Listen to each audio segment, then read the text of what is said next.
Hello बच्चों, let's read the question. The question says two friends A and B are standing at a distance x apart in an open field and wind is blowing from A to B. Okay.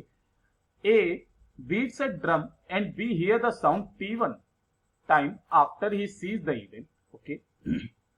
और A and B interchange their position and the experiment is repeated.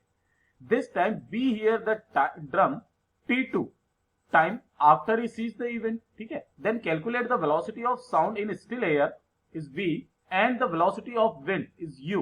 Neglect the time light takes in traveling between the friends. Okay बच्चा, ध्यान से देखिएगा सवाल में क्या दिया गया है. सबसे पहले तो हमारा समझना बहुत जरूरी है इस वाले सवाल के अंदर. ये हमारे पास में एक पॉइंट है, यहां पर है हमारे पास में A है ना, और यहां से कुछ दूरी पर खड़ा हुआ है ये B.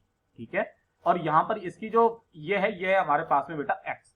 अब यहां पर ये बोला गया है कि जो विंड है वो इधर की डायरेक्शन में जा रही है ना, और जो साउंड है वो भी इधर की डायरेक्शन में ही जा रही है. तो विंड की डायरेक्शन और साउंड की डायरेक्शन वो दोनों की दोनों सेम होगी ये वाले फर्स्ट केस के अंदर. ठीक है. और ये इसको सुनता है. तो ध्यान से देखिएगा बेटा, हमने वेलोसिटी ऑफ साउंड मान लिया है कितना है V है ना, और वेलोसिटी ऑफ एयर जो मान ली है वो है हमारे पास में U. तो V और U ये दोनों के दोनों इस तरीके से हैं, और distance between the A and B is equal to हमने X मान ली है. ये रही बच्चा हमारे पास में. ठीक है. ये विंड की है. ओके. तो ये सारा का सारा खेल हमारे पास में आ गया है. तो चलिए इसके लिए सबसे पहले कैलकुलेशन कर लेते हैं, उसके बाद में सेकंड केस उठाएंगे. यहां पर जो हमारे पास में हो जाएगा, यानी कि इन द फर्स्ट केस हमारे पास में हो जाएगा रिजल्टेंट वेलोसिटी ऑफ साउंड है ना, रिजल्टेंट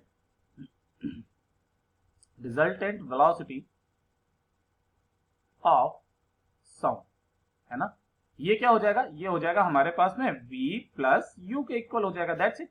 अब उसके बाद में हमारे पास में यही कितना हो जाएगा, ध्यान से देखिएगा, x डिस्टेंस इसको कवर करना है, यानी कि x इज इक्वल टू कितना हो जाएगा हमारे पास में, वो हो जाएगा वेलोसिटी इनटू टाइम, यानी कि v प्लस u इनटू, और टाइम लगा मान लेते हैं t1. तो जो हमें दिया गया था वो t1 था. ठीक है. तो यहां से जो मेरे पास में v प्लस u जो हो जाएगा ये इक्वल टू क्या आ जाएगा, x डिवाइडेड बाई t1. ठीक है. इक्वेशन नंबर 1 डाल दीजिए. अब सेकंड केस, ये तो कौन सा था हमारे पास में, फर्स्ट केस. ठीक है. सेकंड केस के अंदर ये दोनों उल्टे पुल्टे हो गए. सेकंड केस के अंदर ये इधर है ना. अब की बात A इधर है और B इधर है. अब A ने ड्रम बजाया तो जो हमारे पास में U है वो तो इधर की इधर चल रही है विंड, तो लेकिन जो साउंड है V वो इधर से इधर की तरफ में जाएगी, और वही डिस्टेंस तो हमारे पास में अभी भी x ही है. ठीक है. तो इस वाले केस में क्या हो जाएगी, विंड की जो साउंड की वेलोसिटी है वो थोड़ी सी कम हो जाएगी. क्यों? क्योंकि उल्टी डायरेक्शन में बह रही है हमारी हवा. तो उसकी वजह से क्या हो जाएगा, देखिएगा ये है हमारे पास में सेकंड केस है ना, second case. Okay. Now see, इतना हो गया हमारे पास में. चलिए तो यहां कितना हो जाएगा, v minus u into time लगता है t2 is equal to x distance पर पहुंचने पर. ठीक है. तो यहां से जो v माइनस u का हमारे पास में वैल्यूज आ जाएगी वो आ जाएगी x divided by t2. Equation number 2 आ गई अपने पास में. तो ध्यान से देखिएगा, from equation 1 and 2, from equation 1 and 2 क्या हो जाएगा हमारे पास में, जो 2v है ये इज इक्वल टू आ जाएगा हमारे पास में x अपॉन t1 प्लस कितना हो जाएगा, x अपॉन t2. अरे भाई दोनों को जोड़ेंगे तो u कट जाएगा, केवल 2v बच जाएगा. तो ये x अपॉन t2 ये आ गया हमारे पास में, जहां से हमने x को कॉमन ले लिया, ब्रैकेट में कितना आ जाएगा, 1 upon t1 plus 1 upon t2 आ जाएगा. क्या मेरी बात क्लियर है? तो यहां से जो v की वैल्यू आ जाएगी हमारे पास में, वो ध्यान से देखिए कितना आ जाएगा, x बाई 2 ब्रैकेट में आ जाएगा 1 upon t1 plus 1 upon t2 आ जाएगा. ये वाला हमारे पास में एक तो फाइनली आ गया है ना. और नाउ फ्रॉम ए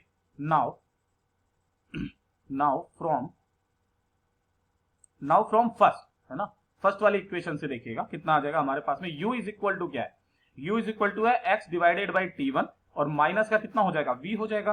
तो ध्यान से देखिएगा, इसी वाली इक्वेशन को मैं कैसे लिख सकता हूं, x divided by t1 minus, और v की वैल्यू आपके पास सामने है, ये रही x2, और 1 अपॉन t1 माइनस 1 अपॉन ये हमारे पास में 1 अपॉन t2 है.